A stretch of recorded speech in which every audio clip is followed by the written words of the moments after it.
นี่ก็เป็นเวลาบ่ายสามเนาะบ่ายโมงบ่ายสามมาสักน้อยก็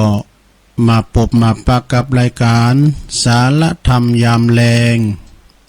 ซึ่งดำเนินรายการโดยตนตัวแห่งอาตมาภาพเก่ากระผมตุลุงนันชัยวัฒนาคเสโน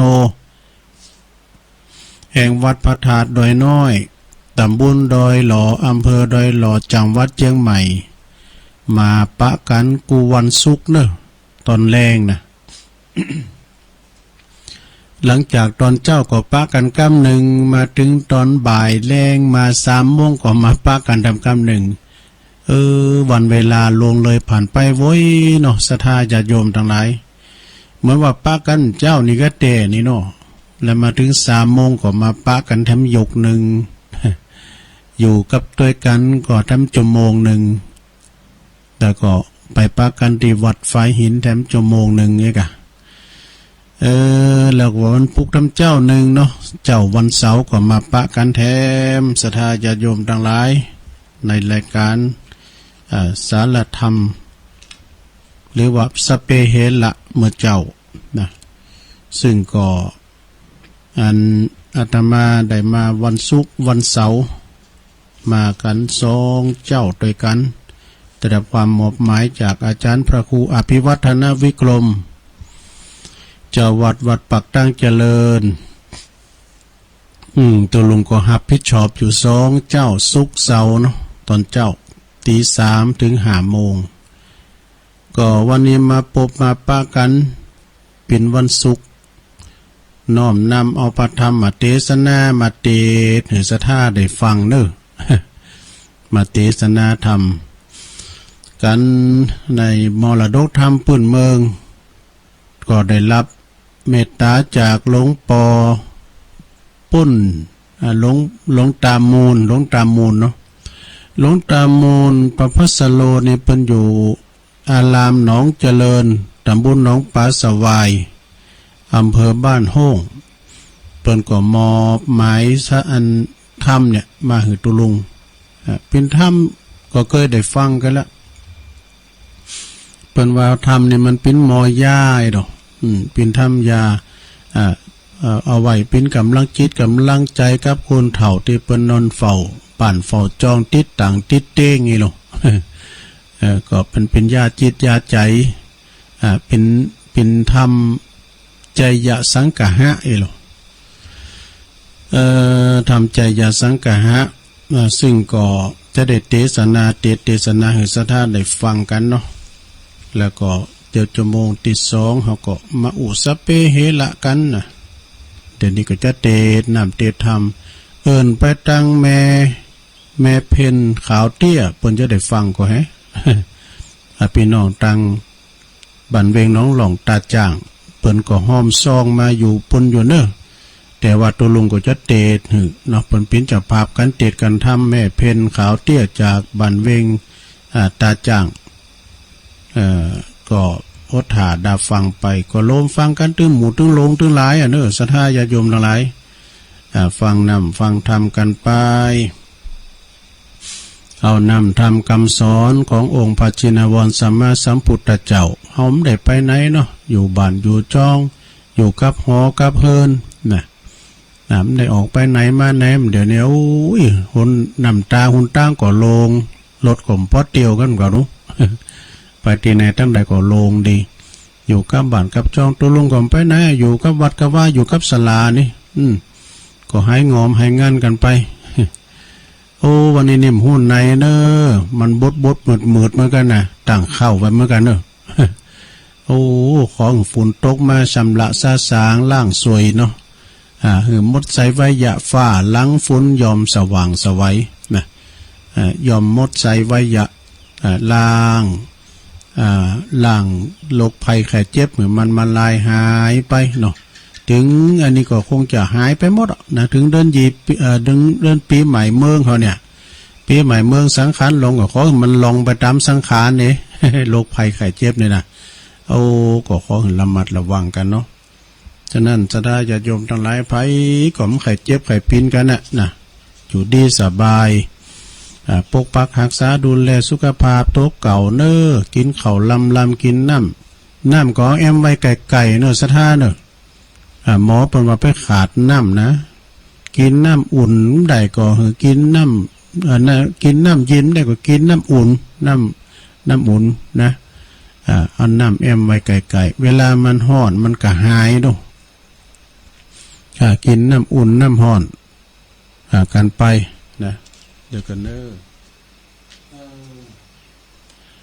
วิทยุจะดังก็จะเดี๋ยวกันฉะนั้นโอ้มันดังกอยเฮ้ยดังสถานีมันดังกอยกันหน่อยตุลุงก็เอาไม้ติดปากแล้วนะก็มันจะเล็งตันใดตุลุงก็เล็งตึกละ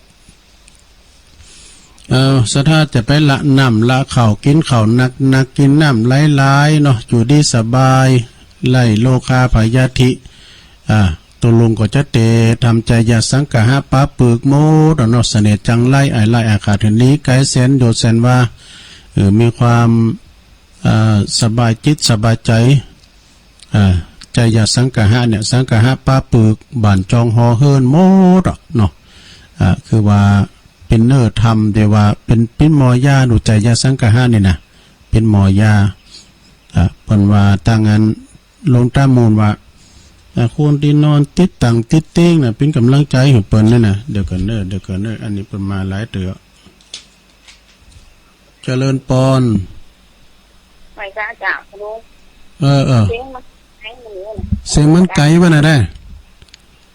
เสียงมันดังกอยพอทำเล็งตันรอยสุดเตบจ้ะตัวลุงก็เล็งจนตึกแล้วนำเลยเนี่ย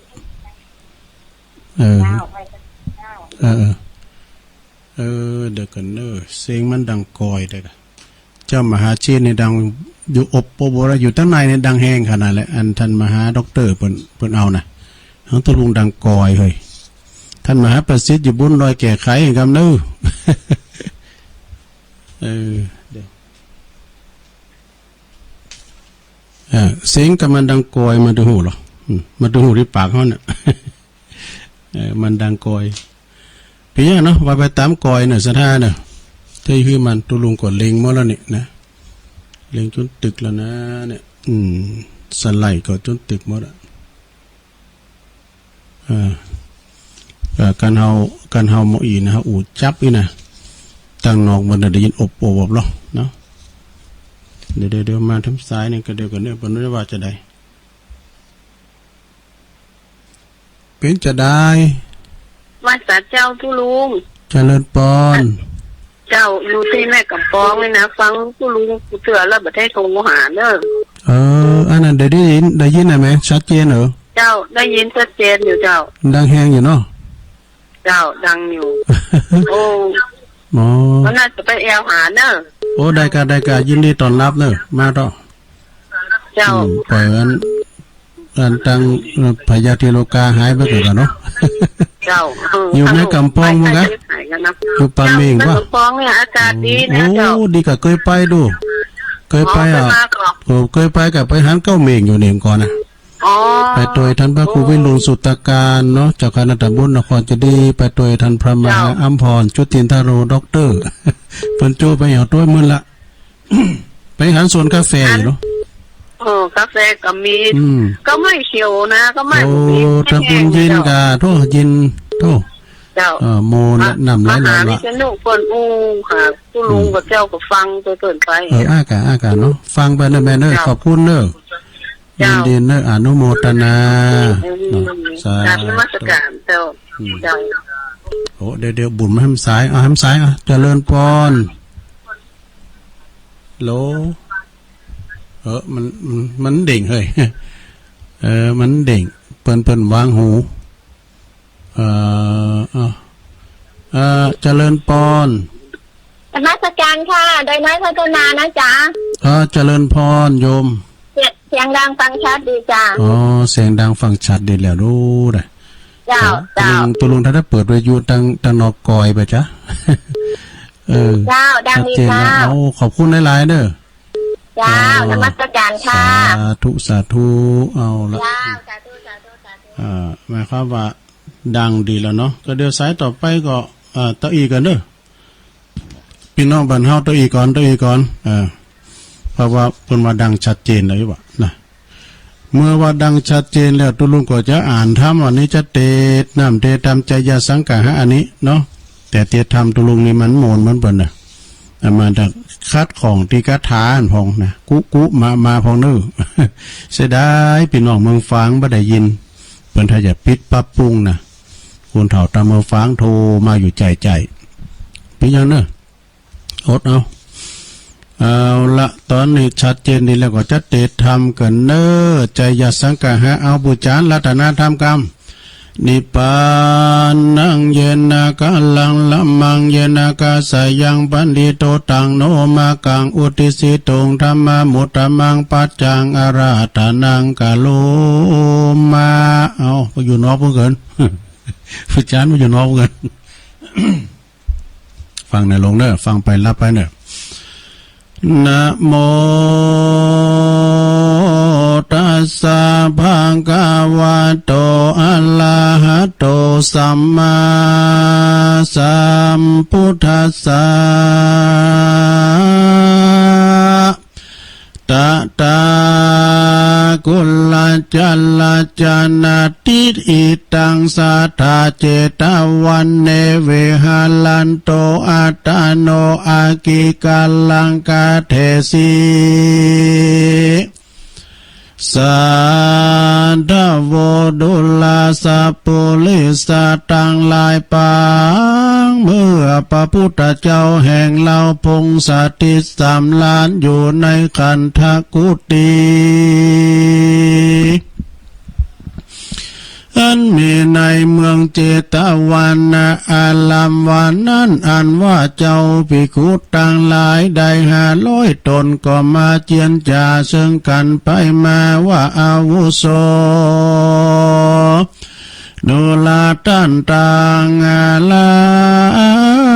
ย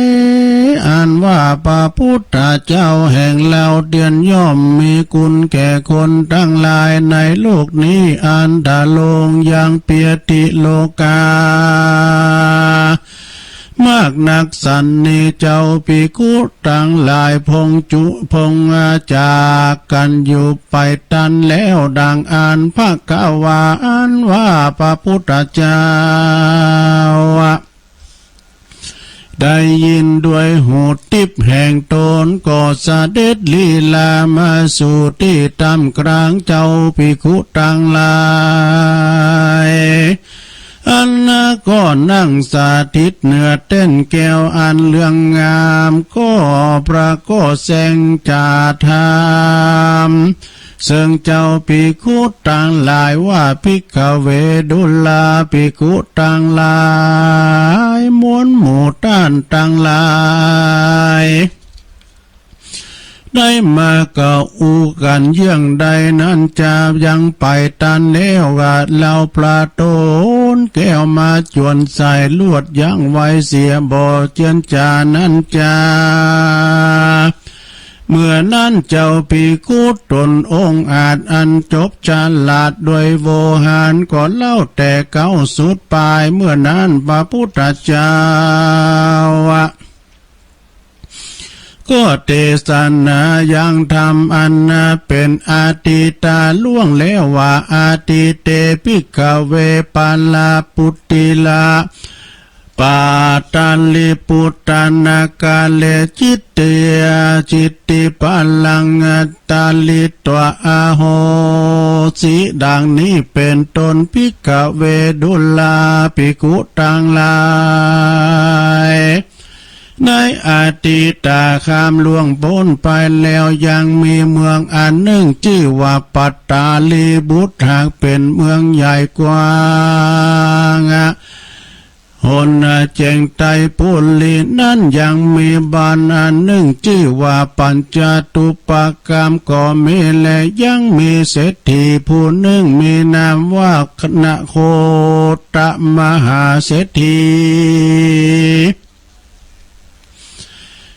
ยังมีลูกอยู่3 คนพี่น้องเมียพี่ผู้พี่นั้นมีชื่อว่านางใจยาสีอุดมผู้ทวน2นั้นก็มีชื่อว่านางสิมมาส่วนว่าผู้น้องลานนั้นเป็นใจชื่อว่าใจยะกาใจยะกุมารก็มีแลอันว่าพี่แห่งเจ้าใจยะกุมารทั้ง2นั่นก็หากมีรูปสมนมพันอันงามมากนักอานากรรมอันนั่นก็เล่าลือสาภากดไปลอดหูเต้าพญาทั้งหลายในจุมปูตีบต่างมวลหันแลเมื่อนั้นเต้าพญาต่างงาลายก็ปากันนำเอาเครื่องบรรณาการมาฝากมากนักก็ขอเอาไปเป็นราชเทวีได้เป็นมหาได้เป็นมาเหสีเต้าพญามีนางนาสานมได้60,000ได้6,000 นางเป็นปัลลิวานก็มีแลส่วนอันว่านอโพธิสัตว์เจ้าใจยาสังกหากุมารปางนั้นมีพยาปัญญามากนักหากจบตลาดด้วยเพศต่างมวลใดเป็นหมอยาหาผู้จักมาเพียบเทียมถึงบ่อได้แลยังมีในวันหนึ่งเจ้าว่าจักเดินไปตามบ้านแห่งหนึ่งก็ไปหันอย่างนางผู้หนึ่งมีลูกอันงามยิ่งหนักนางหากทันลงยังพญาธิอันหนึ่งตามหนโลกว่าตาบ่แจ้งหันแลมาเมื่อนั้นเจ้าใจยากุมารสั่งเมื่อนั้นเจ้าใจยาสังกหากุมารก็มีความสงสารและสิ้นเนหาปิยาลักยังนางผู้นั้นมากนักเจ้าก็มาผสมอัญญากาศตามแล้วด้วยแก่นจันทร์แดงแล้วก็มาแต่งแปลงด้วยสิบปะกูลแห่งตนด้วยนาดนามตั้งหลายแล้วก็เฮือนนางตั้งหลายแต่งหางขันใบใหญ่ใส่ด้วยดอกไม้และเทียนเล่มบาทกู้หนึ่งเงินเงิน300เจียงเขาเปลือก10,000เขาสานปันผ้าขาวผ้าแดงพร้อมกาดตำแป่งรูปสัตว์ต่างหลายมีรูปใหม่มีรูปจ้างรูปม้ารูปงัวรูปควายรูปเป็ดรูปไก่รูปหมูรูปหมารูปเสือรูปหมีรูปกวางรูปฟานรูปนกรูปเต่ารูปปูรูปปลารูปหอยเนียงเนียว กันว่าบัวละมวนดีแล้วก่อนนำมาแต่งแปลงดอกแปลงไม้อ่อนและคาเขียวไฟขาวไฟแดงพร้อมด้วยตาแล้ว7 จานแล้วก็เจ้าก็มาก่อด้วยกองด้วยกองไฟ7 กองกันว่าของทุกอันพร้อมแล้วบัวละมนเจ้าก็มาแก่ปัดล่ำไหลโดยทิปะมนใจยามบทหนึ่งว่าโอมทิปะ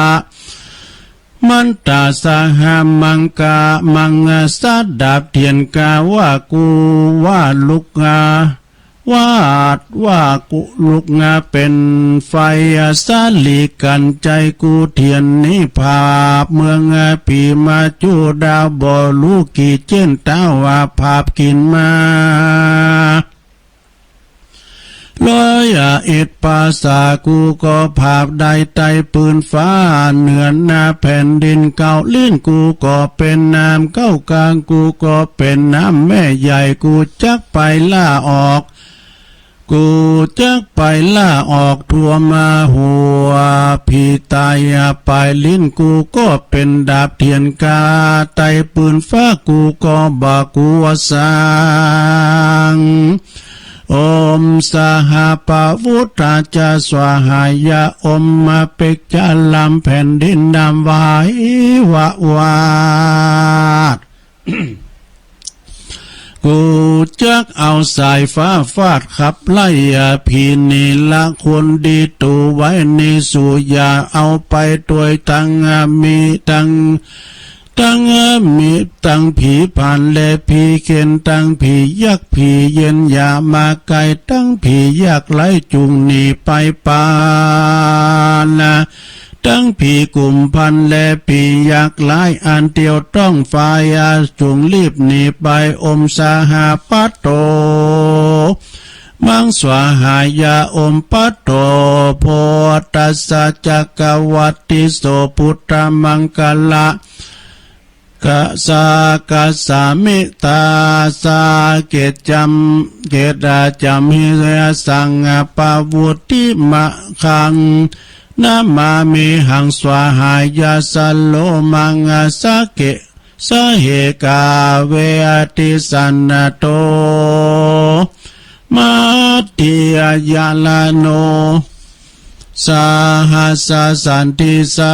วิปัลเลเอเตนะสัจวะเจนะจยโสติปวันตุเตสัพพตาสวหายาอมนะโมจยสัตรูสวหันตะเลมะภาคิยังยัตวาปัญจโลเจติยะตาปวิสัตติสวหายากันว่าเจ้าใจยาสังกาหากุมารได้มาแต่งแปลงยาบัวละมวนแล้วก็เอายาอันนั้นมาใส่หันแลนนางผู้นั่นก็มาหายจากพยาธิโลกาพยาตังมวลหันแลส่วนอันว่าพ่อและแม่และญาติกาพี่น้องแห่งนางผู้นั่นก็มากาตำเอานางผู้นั่นหือเป็นปาตะกุปาตาปาลิจาคาแก่เจ้าใจยาสังกาหากุมารหมอยาผู้นั้นก็มีหันแลนาที่นิจักจ่าโดยพยาปัตตาลีบุตรก่อนและส่วนอันว่าพยาเปียติอันใหญ่ก็มาเกิดแก่เต้าพยาตนนั้นมากหนักอันว่านางเทวีก็ฮือเสนาอามาตย์ไปตีกองร้องเป่าพับไปคู่ควายดาวเมืองตัวตั้งเมืองโดยคำว่าปุกกะลาผู้ใดสามารถฮือพยาหายจากเปียติพยาอันดังอันว่าคำก่อนใหญ่นั่นก็จักเป็นรางวัลแก่ผู้มันนั่นจะแลยามนั่นเทวดาทั้งหลายก็นำปาเอาเสนาอามาตย์พวกนั้นไปลอดมายังบ้านเรือนเศรษฐีผู้นั้นอันเป็นพ่อแห่งมหาสัจเจ้าใจยาสังกาหากุมารแล้วก็กล่าวคำว่าฮือเศรษฐีผู้จุแล้วก็กล่าวกรรมอันนั้นเหือเศรษฐีฟังจุปาการหันแลเมื่อนั้นเจ้าเศรษฐีก็กล่าวว่าเจ้ามีแต่ลูกใจแห่งข้าผู้มีชื่อว่าใจยาสังกาหาผู้เดียวแลจะก็รู้เรื่องยาและหมอจันแลเมื่อนั้นในเมื่อเสนาอามาตย์ลูกกรรมดังนั้นแล้วก็ปาการนำเอาข่าวสารนั้นเมื่อบอกคือแก่พญาหันแล้วก็ปากันนำเอาคำก่อนอันใหญ่นั้นมายื่นปั่นคือแก่โพธิสัตว์เจ้าหันแลเมื่อนั้นเจ้าใจยาสังกาหากุมารได้ยังกรรมอันนั้นแล้วก็รีบไปยังเมืองหลวงกันว่าไปลอดยังพญาเจ้าแล้วก็มากาตามโดยวิธีตามกุลแห่งตนอันหากรู้แจ้งแล้วแต่ก่อนแล้วนั้นแหละ ก็ ก็ด้วยเตจะศีลและปาและสมมาพระบุญสมปานาปาลเมอันเจ้าได้ปั้มเปงมาแต่ชาติหนหลังมาบอกขาดส่วนอันว่าพายาตเปียติโลกาแห่งสิทธิ์แห่งพายาตนนั่นก็มาลำงับกับหายไปเสียงบอกก็อยู่เป็นปกติดังเก่าหันแลพายาปตาลีบุตรกันว่าหายจากพายาทิพายะแล้วก็มีหอลาไทยจมชื่นยินดีมากนะก็ฮือเส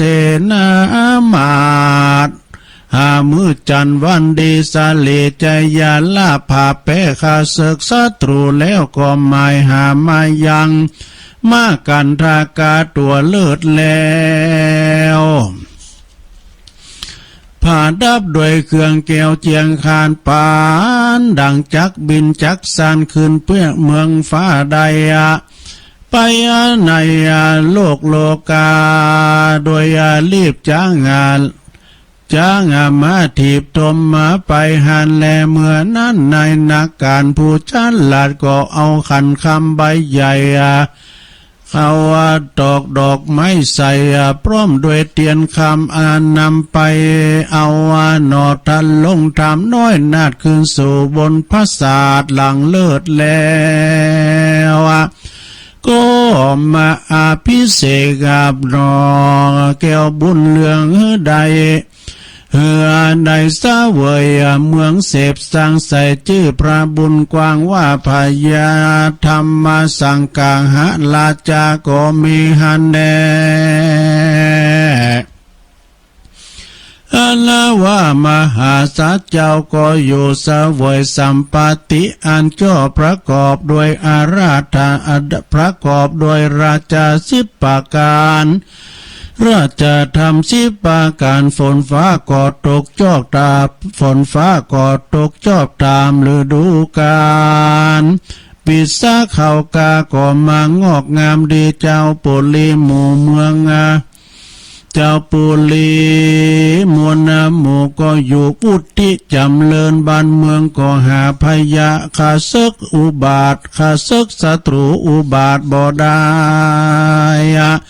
สุขบานหวันใจค่อยจู้คนก็ไม่หันแลนาภิกขเวดุลาภิกขุตั้งหลายกูพระตาถากาตะปางเมื่อสร้างสมปานเมื่อก่อนก็ได้เกิดเป็นพญาธรรมใจยาสังใจยาลาจากาสัตว์นั้นได้พายโพดฝูงเต้าพายาเสนาอามาตยิงใจต่างหลายได้หายเสียยังเปียติพายาติอันโลกาตังมูลก็โดยสิบปกุลแห่งตนอันใดปั้มเปงมาแต่ก่อนวันนั้นหันแลอันว่ามหาสัจเจ้าธรรมาปาธรรมใจยากุมารก็หือตานรักษาศีลภาวนาไปบ่ขาดทลาบต่อเต้าเสียงอายุแห่งตนก็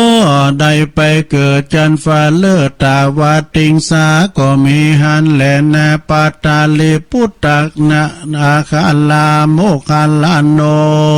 สุโตตาโนสิลิมหามายาจยาสังกหัลลาจาสัมมาสัมพุทโธโลกานาโตเอวังอัลลาทาเลตาจัตตะกังภิกขเวดุลาภิกขุตังหลายอันว่าพยาปตาลีบุตร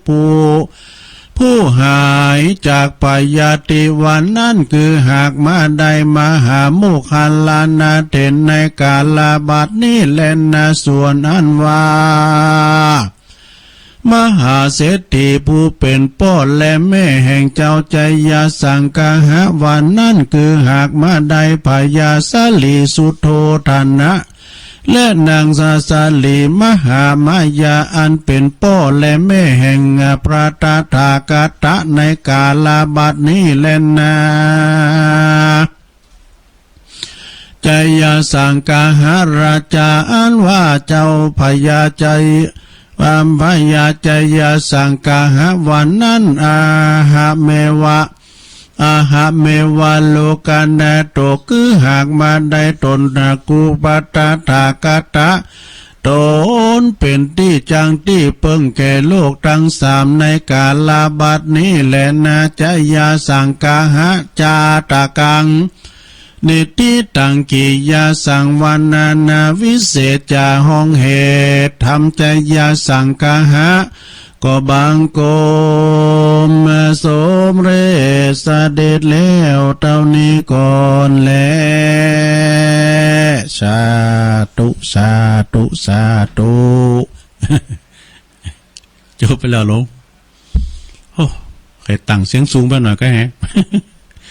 ทำใจยาสังกะหะเด้อหลวงตามูลหลวงตามูลแห่งวัด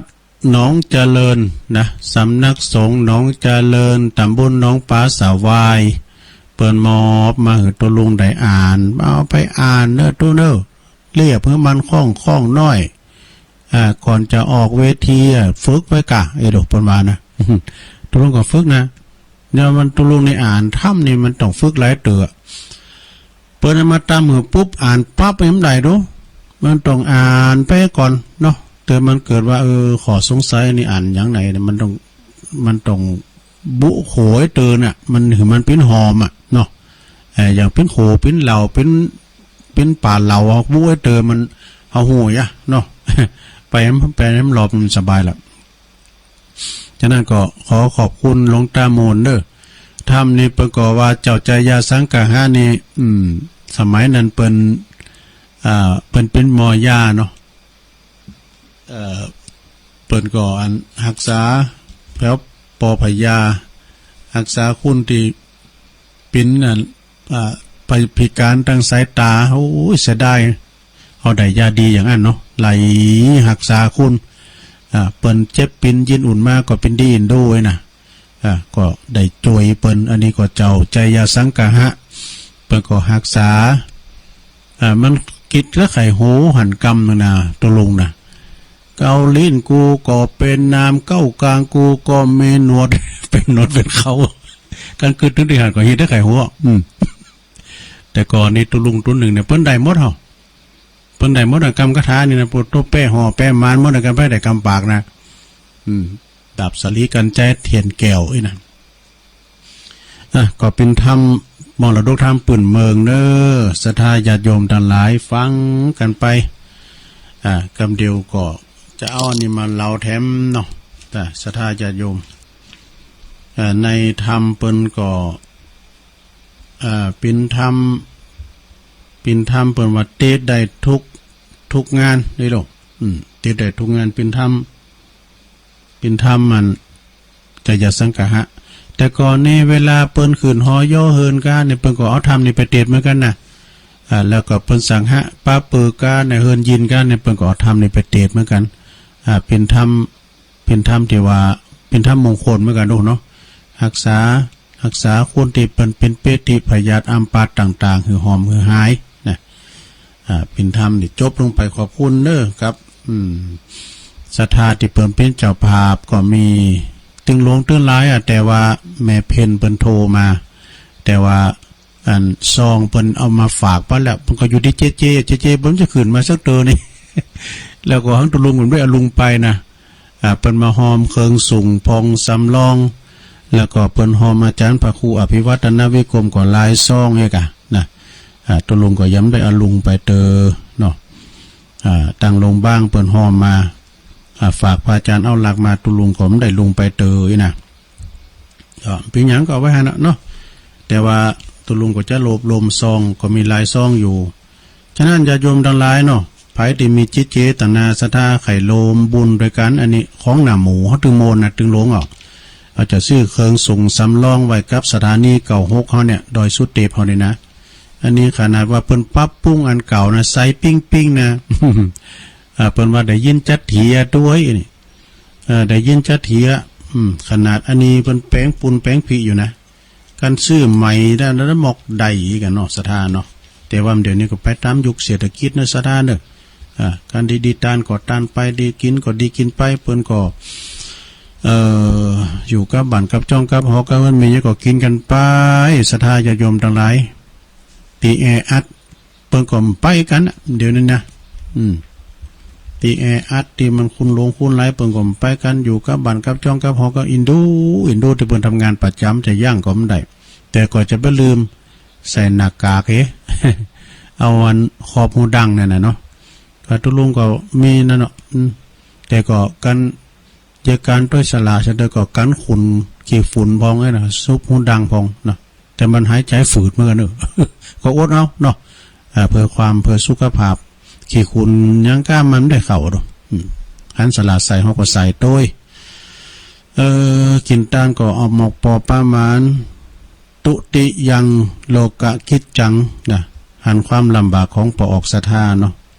เรื่องเขาของเงินทองสมบัติพระสถานอย่างต่างๆยิ่งบัดเดี๋ยวนี้เขาชะงักกันหลายอย่างกินต้านที่หาที่นี่เปิ้นยุดเปิ้นอย่างกันก่อนปิ้นยังเนาะก็ดูแลสุขภาพกันซึ่งก่อนข่าวสารงานบุญที่ตะลุงประกาศไปก็เปิ้นยกเลิกไปก่อนปิ้นยังเด้อที่ประกาศไปก็เปิ้นขอประกาศนะขอประกาศยกเลิกกรรมไหมกะ อย่างที่วัดนั้นนี่เปิ้นโทรมาเจ้าน่ะวัดศาลาตำบลน้ำแพร่หลวงพ่อเปิ้นก็โทรมาว่าตะลุงขอยกเลิกกันเด้อวันที่23นี่นะ23นี่ยกเลิกก่อนเนาะก็เป็นยังตะลุงก็ขอประกาศนาทีเดียวว่า23น่ะนี่นะ23พุกเฮือเนี่ยกะอันตั้งตะลุงเปิ้นก็ขอยกเลิกก่อนเนาะที่เปิ้นจะฟังเทศน์ฟังธรรมของท่านพระครูปิยะท่านพระครูบดิกาสมศักดิ์ปิยะวันโนเนาะมันเป็นยังเอาไว้เตือนน่ะโอ้สายนี่มาแล้วเตือเจริญปอนภาษาตะลุงครับโยมอยู่ตั้งใดน่ะปออกอยู่ปุคาโอ้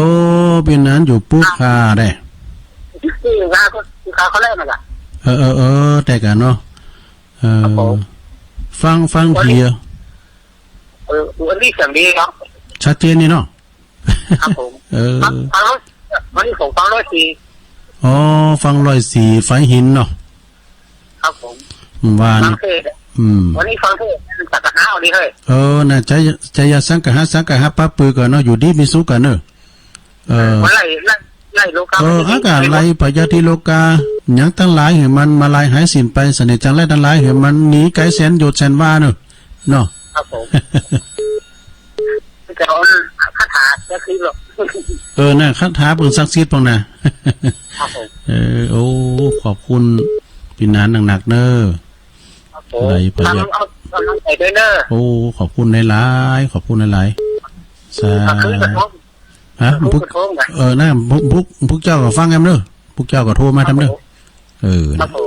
อันนี้แฟนคลับประจำเด้อตัวแทนดังเป็นน้องปูคาก็เพิ่นว่าห่างจากโค้งหล่อไปกิโลปลายตะลุงเคยไปแล้วเด้อเจริญปอนเดี๋ยวเจริญปอนฮัลโหลติดแล้วเนอะฮัลโหลติดลุงยอมไหมติดแล้วครับอันพอออกอยู่ตั้งใดอยู่ไหนการผู้การครับท่านอาจารย์ฮะโอ้หลวงตามูนะผมวัดปักงามโอ้หลวงตามูอาจารย์บรรจงปักงามฮะมาฟังหลวงพ่ออยู่เสียงดีมากวัดปักงามโดยเจ็ดปักงามบรรจง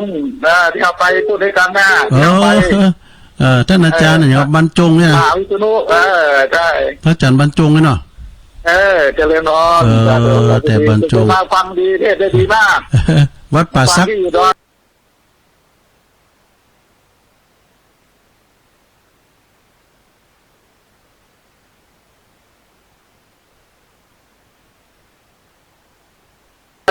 ท่านพระครูท่านอาจารย์ไปเทศได้ดีเทศในกรรมยุคดี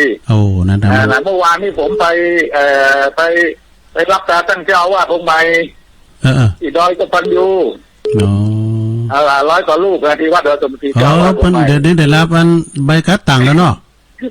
กับเมื่อวานครับโอ้ได้หาเรื่องกินแล้วนะจะร้องได้บอกเลยได้เดี๋ยวนิมนต์อาจารย์มาตรวจขอบพระคุณมากครับให้กำลังใจครับครับเนอไวสาเนอสาธุอันนี้ท่านอาจารย์บรรจงเนอเปิ่นเป็นปุ้นอยู่วัดป่าซักงามเนาะปะกันหลายเถอะไปโน่นด้วยกันประกาศที่อันปุ่นแม่เจริญปอนเจ้ากับไว้สาเจ้าท่านอาจารย์เจ้าแม่เลียเจ้าฟังอยู่เนอโอ้แม่ลีหวยโทกอาจารย์เจ้ม่วนดีเนาะมันทองหลายเตอดอกมันไปกู้มาตอนที่กระทานพงมันเป็นบาลีหรอกตลุงอ่านหนังสือจ้าว่าจบป .4 ไม่มีเส้นแม่นเคยได้ยินหลายเรื่องได้กันมาเนี่ยนั่นกะเจ้อันมันโตบรรทัดเพิ่นก็เจ้อยู่เนาะนั่นกะหลวงตามวลว่าเป็นธรรมมันเป็นธรรมการโลกหานะตลุงไอ้วะนั่นกะแม่ฟังมันไล่เสน่ห์จังไล่หมดอันนี้อ๋อกระเจ้าขอบคุณแมลี่นักๆเด้อโอ้สาธุโอ้แม่ลิห้วยโทกเอาขอมาแถมใจเจริญปอนไม่สาเจ้าโอ้เสียงกลอยไปหน่อยโยมอยู่ตั้งใดอยู่เจ๊จ้างให้เจ้าเจ๊จ้างแม่เนี่ยน่ะแม่บุกี้เจ้าโอ้แม่บุกลีแม่บุกลีฟังอยู่เจ้าโทรบัดดันไปแล้วหมดเจ้าได้โทรบัดติดเจ๊จ้างนี่อำเภอหยังก็สังกำแพงเนาะแต่กำแพงเจ้าย่ำเป็นย่องอ่ะมันใจย่องอ่ะมันบ่ยองเจ้ามันเลยต่อไปนี่เจ้าแต่กันเนาะอันนี้บุกก้างกันเนาะยองอ่ะเนาะเจ้าบุกก้างเดือนปีนี่อย่ายองเจ้าแต่มันเลยมาตั้งบันดงขี้เล็กไปหลวงปู่ล่าให้มันบ่ยองเจ้าแต่คุณลุงเคยไปกะหวยลานไปแข่งบ่ไฟมันก่อนอ่ะเจ้าเคยไปวัดจะลุงส่งเตือแล้วเจ้าดีกะวัดพระธาตุน้อยนะเจ้ามันน่าจะคงจะได้ไปอย่างนั้นถ้าได้ไปตรงนั้นไปแค่เจ้าทำไมที่หลวงปู่ก็แวก็ได้นะเนาะไปวัดพระธาตุสิงห์ต้องกับวิกมาแวก็ได้เนาะวันนั้นไอ้นงเพื่อนก็ไม่เอาแล้ว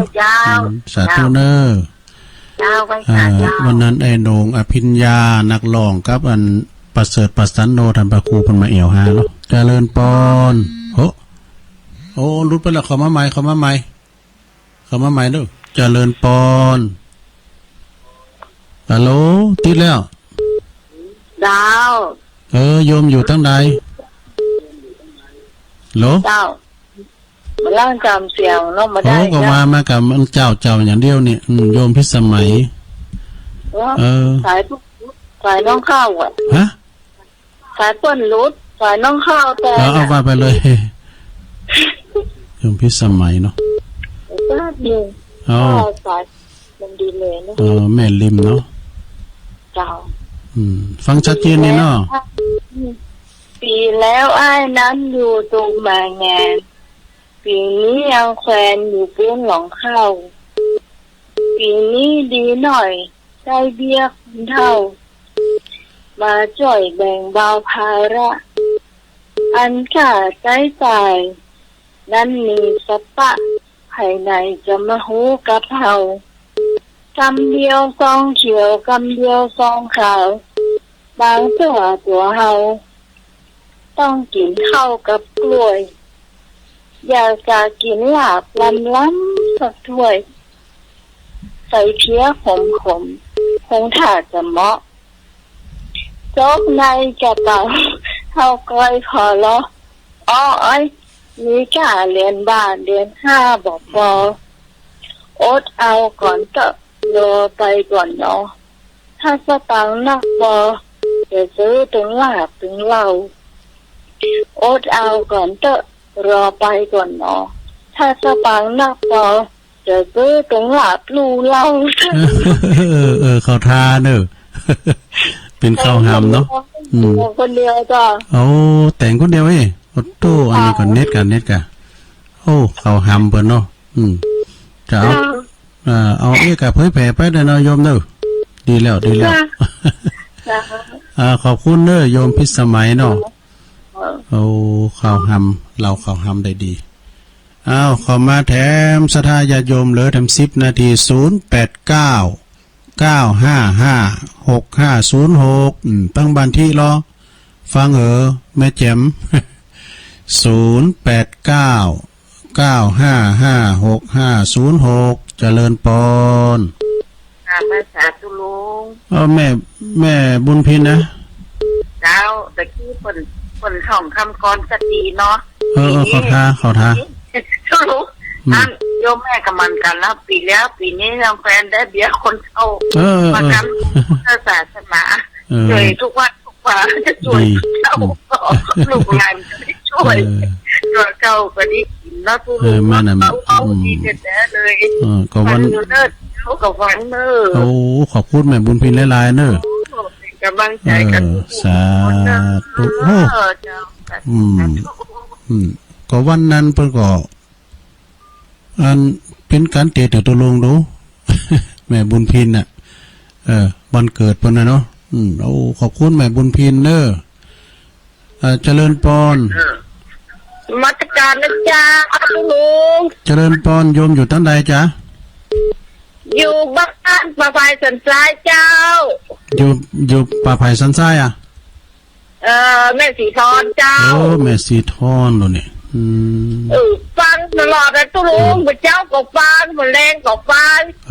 ดีกะป่าไผ่สันทรายมันแบบค่อยปิดมาได้สายไม่เจ้านักขนาดนอตุลุงเนาะกำแพงไข่โทรนะชั่วโมงที่2โทรทางมันห่างขนาดน่ะสายที่2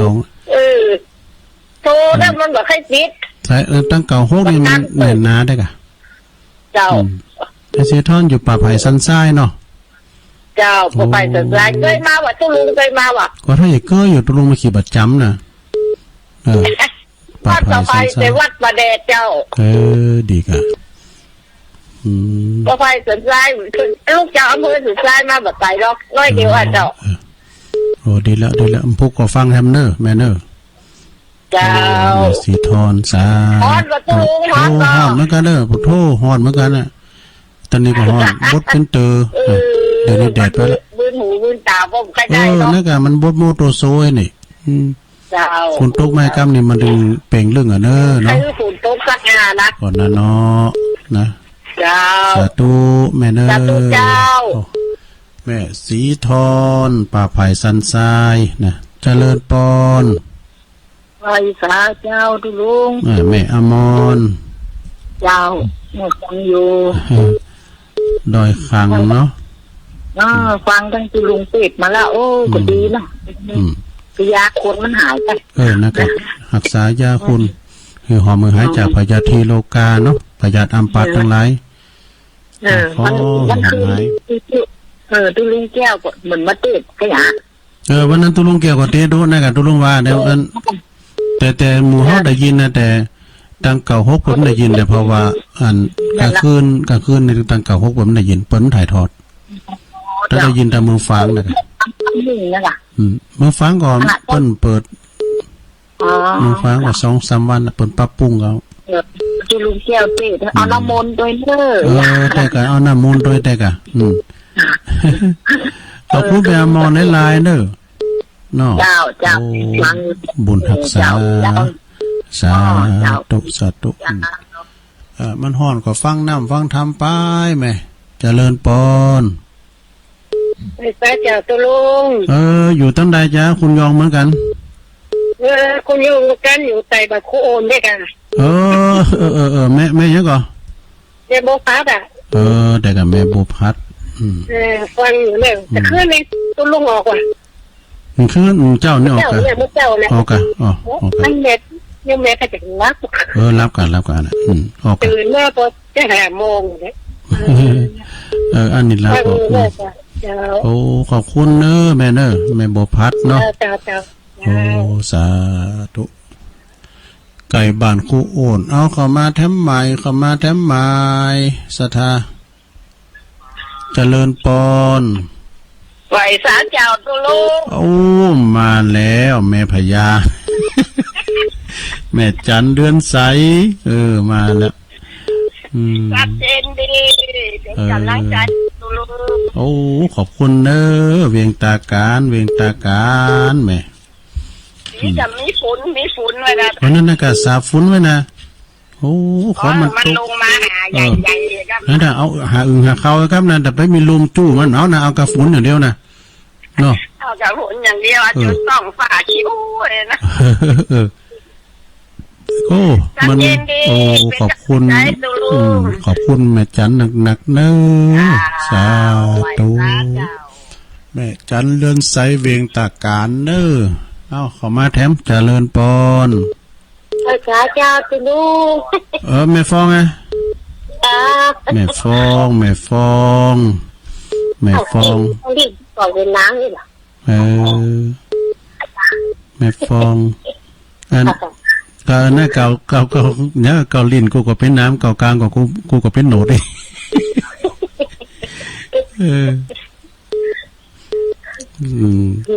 มันน้ำต้นไม่ฟองน้ำต้น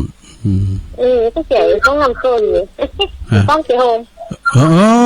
เป็นมาฟองปุ่นกันอ่ะโอ้สมมา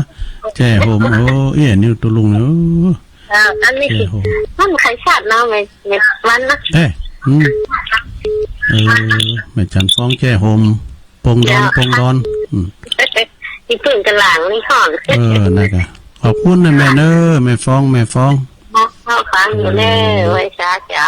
อันนี้ขามไปถึงปุ่นก็เป็นดีที่สุดแล้วนะเนี่ยโธ่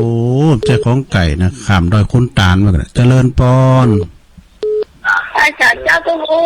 โยมอยู่ทั้งใดเพื่อนสลับปีเจ้าอันแม่ยังก่อนแม่สีเจ้าแต่กับแม่สีเป็นเพลงสลับปีเจ้าเป็นโชว์ปกติลุงก่อนเดี๋ยวนี้ติดมาแรงกว่าดีแล้วกันเจ้าขอบคุณแม่สีเนอะเจ้าก็ลุงป่วยครับไปดูว่าทราบไหมปียังจ้างหายจ้างตัวงดหน้าแก่ตัวใหม่โตพอดีเจ้าอันขอลาคืนเก่าหกกันเนอะเก่าหกอย่างได้ก็เท็ดไปเลยเนอะท่านมหาประสิทธิ์เต็ดไปเลยก็เดี๋ยวก็จะไปต่อที่วัดไฟหิน104เจริญปอนไปจ้าเจ้าอันนี้อันแม่อัมพายอ่ะเจ้ากุดเจ้ากับติดตะเตยตัวแทนปิดน้องบางขวาเจ้ากับเจ้าน่ะกุดแต่เนื้อก็ถึงติดก่อนเดี๋ยวนี้ก็ติดแล้วเดี๋ยวนี้ติดเจ้าฟังเจ้าแล้วเนาะสักเกณฑ์ได้นะลุงอันบ้านวัดอันเนี้ยบ้านเนี้ยก็บ้านทางบ้านทางแล้วก็อันบ้านทางเอี่ยมเหรอบ้านหอยทางเนี่ยก็บ้านหอยทางแล้วก็อยู่หิ้งกันไงก็ตำบลเดียวกันอันนะว่าไปอันเนี้ยว่าไปอันไปดูเมือไปเอาคอนไปดูเมือไปดูเมือแล้วฟันน่ะจ้ะน่ะคุณวัดหอยทางตะวันบ้านตำบุญก็รออีกแม่น่ะหอยทางตำบุญก็รอถ้าว่าเป็นวัดในวัดสันขยอมเขาพระจังปาก้านเจริญธรรมแล้วนะปากตั้งเจริญได้ไม่ทำเถอะบ้านปัดปากตั้งเจริญถ้าเลี้ยวซ้ายเล็ดตุงมากับป้าด้อยหน่อยนะฮะด้อยหน่อยเจ้าตัวโอ้ยังจะใหญ่ด้อยหน่อยไปกันจะลายเขาเลยเป็นยังเนาะเจ้าขอบคุณแม่เนอเจ้าได้คิดแล้วก็จะก่อนจะได้ใจแล้วใจเนาะเจ้าใจสาธุเจ้าไว้สาธากระเดียวก็ฟังท่านพระครูไพศาลต่อเนอะตัวลุงก็เจ้าผักสักกรรมนะเจ้าผักสักกรรมก่อนกระเดียวก่อนเนาะเดี๋ยวไปต่อที่ไฟหินเนอร์สถานเนาะตอนนี้ตัวลุงผักยิบน้ำก่อนเดียวเพื่อนแตะสัญญาณไปก่อน